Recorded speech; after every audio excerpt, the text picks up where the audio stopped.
do presidente que a gente tenha, enfim, a gente pode até falar mais um pouquinho sobre isso especificamente, mas eu acho que é muito caro para o investidor brasileiro não ter parte dos seus recursos fora do Brasil, independente de qualquer coisa. Porque o cenário, ele é muito incerto. A gente que mora no Brasil, a gente está acostumado, né, ao Brasil, mas o Brasil é um país em desenvolvimento, né, é um dos países com um dos maiores PIBs do mundo, mas quando a gente olha o PIB per capita, ainda está bem abaixo, né, dos países desenvolvidos. Então, assim, a nossa economia é uma economia em desenvolvimento. E hoje não existe nenhuma trava para a pessoa não investir no exterior. Acho que essa é a grande questão. Então, assim, ter parte do seu patrimônio no exterior é essencial para quem quer construir uma carteira de longo prazo, dormir tranquilo, saber que tem parte dos seus investimentos em dólar, investido em empresas, né, principalmente quando a gente fala de bolsa, em empresas mais resilientes, empresas que muitas vezes estão aí há 60 anos só aumentando a distribuição de dividendos. Então a gente consegue ter esses investimentos muito mais consolidados, um mercado mais consolidado. Acho que isso é fundamental. E para o brasileiro, que eu acho que é o mais arriscado, é você não ter dólar. Porque as pessoas muitas vezes ficam com dúvida, o dólar vai subir, o dólar vai cair. Mas a verdade é que a gente mora no Brasil. Normalmente as pessoas que estão aqui escutando a gente provavelmente trabalham para alguma empresa que é uma empresa brasileira. E então você está suscetível ao risco da economia do Brasil. Então por que não fazer um balanceamento com parte dos seus investimentos no exterior? Bacana, interessante. Você falou sobre a questão da renda per capita, né? Poderia explicar aí pra galera que é leiga, assim, a diferença disso pro PIB em si? A renda per capita é quanto que o brasileiro médio ganha, né? Então você pega o salário de todas as pessoas do Brasil, divide pela quantidade de pessoas, a gente tem ali a renda per capita.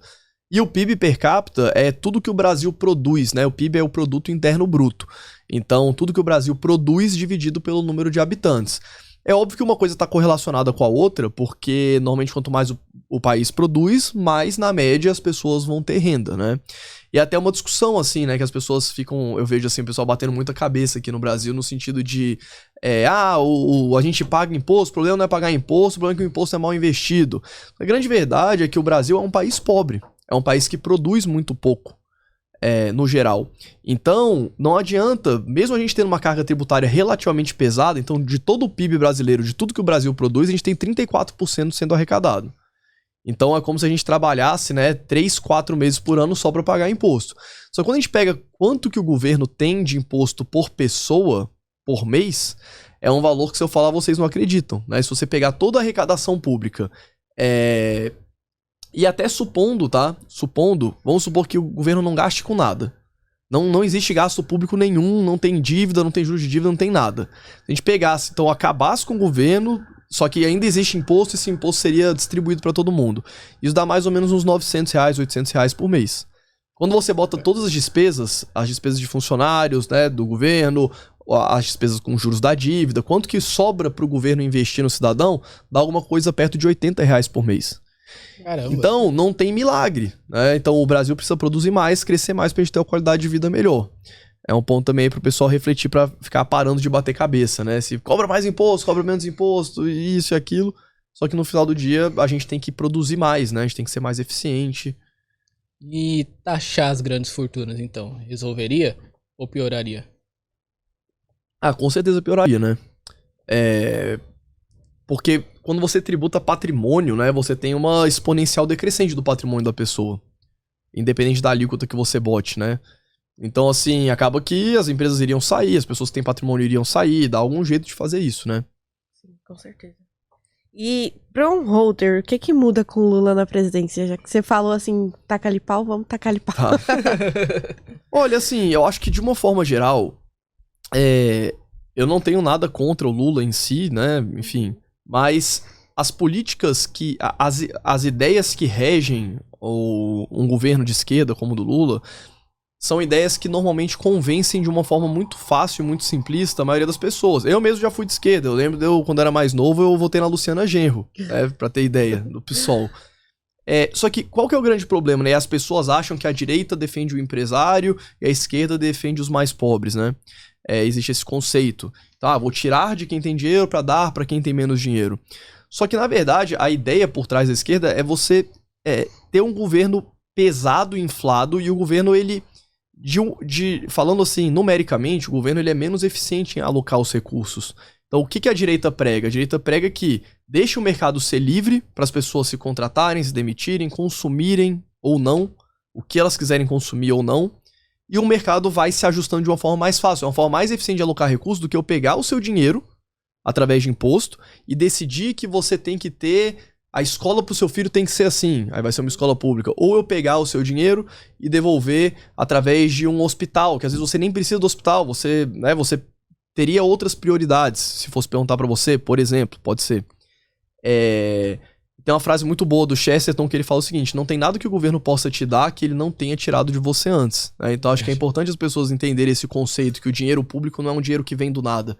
Porque um problema também sério que a gente tem aqui no Brasil é que a gente não vê que a gente paga imposto, né? Porque quem ganha até R$2.000 mais ou menos não paga imposto de renda. E mesmo quem ganha mais, quem é autônomo, acaba às vezes nem declarando, então não vê que tá pagando imposto. E as empresas estão todas entupidas de carga tributária, né? Lá nos Estados Unidos, pelo menos a parte do consumo você vê. Você vai comprar, tem o plus tax, né? Você vai pagar ali mais 6%, 10%, dependendo do estado que você tá. A pessoa vê pelo menos uma parte do imposto. Ela vê o produto por 10, mas ela tá pagando 11. Opa, esse 11 é imposto.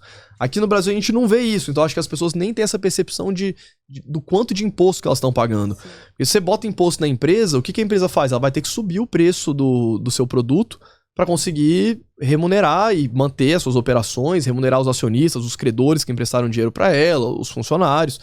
Então, assim, não tem muito para onde fugir. Acho que se tivesse uma mensagem assim para passar, seria essa frase do Chesterton, né? Não há nada que o governo vai te dar que não seja tirado de você antes, né? Exatamente. Nossa. Então, assim, cita os principais motivos para o investidor brasileiro investir no exterior hoje.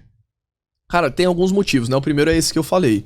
Então, você muitas vezes trabalha em uma empresa brasileira e você já tem um risco Brasil na sua principal fonte de renda, que é o seu trabalho. O outro ponto que eu gosto de falar bastante é o viés geográfico. Por que ter 100% do investimento no Brasil, sendo que se você morasse na França, se você morasse na Itália, se você morasse nos Estados Unidos, você não teria 100% dos seus investimentos no Brasil. Certo? Então, por quê? Só porque você nasceu aqui, você vai ter 100% dos seus recursos aqui? Um outro ponto, o Brasil representa menos de 1% de todo o mercado de ações do mundo. Os Estados Unidos, 50%. Então, as maiores empresas do mundo estão lá. E um último ponto, assim, para resumir, é que as empresas norte-americanas, as maiores empresas, apesar de você estar investindo lá, você está se expondo à economia global. Por quê? Porque a Coca-Cola vende praticamente para todos os países, a Apple tem uma fonte relevante da receita dela vindo de fora dos Estados Unidos também. Tem um estudo da S&P que mostra que das 500 maiores empresas americanas, mais ou menos 40% da receita delas vem de fora dos Estados Unidos, na média. Então, quando você está comprando as empresas lá, você já está se expondo de uma forma global também, o que é interessante para você não ficar exposto só ao mercado norte-americano. Caramba, então você já diversifica, né? Ao invés de eu tô investindo nos Estados Unidos, você tá investindo nas maiores empresas do mundo, basicamente, né? É porque onde a empresa é listada acaba sendo mais uma coincidência, apesar de não ser uma regra, mas acaba sendo mais uma coincidência de onde a empresa surgiu. Então, a empresa normalmente é uma empresa americana, ela vai acabar sendo listada lá. Uma empresa brasileira acaba se listando aqui. A gente sabe que nem sempre é verdade. Por exemplo, Nubank fez o IPO lá na Nasdaq, aqui nos Estados Unidos. A XP fez o IPO lá também. Então, não é uma regra que precisa ser seguida, mas, na média, a maioria das empresas daquele país acabam se listando nas bolsas daquele país. Então, é só uma mera coincidência as ações estarem lá. Se a gente pega empresas europeias, como a LVMH, que é do grupo da Louis Vuitton, da Tiffany, enfim, é um conglomerado de marcas de luxo, eles são listados na França, então você precisa ter uma conta em alguma corretora europeia, mas a receita deles vem de fora da França, vem do mundo inteiro.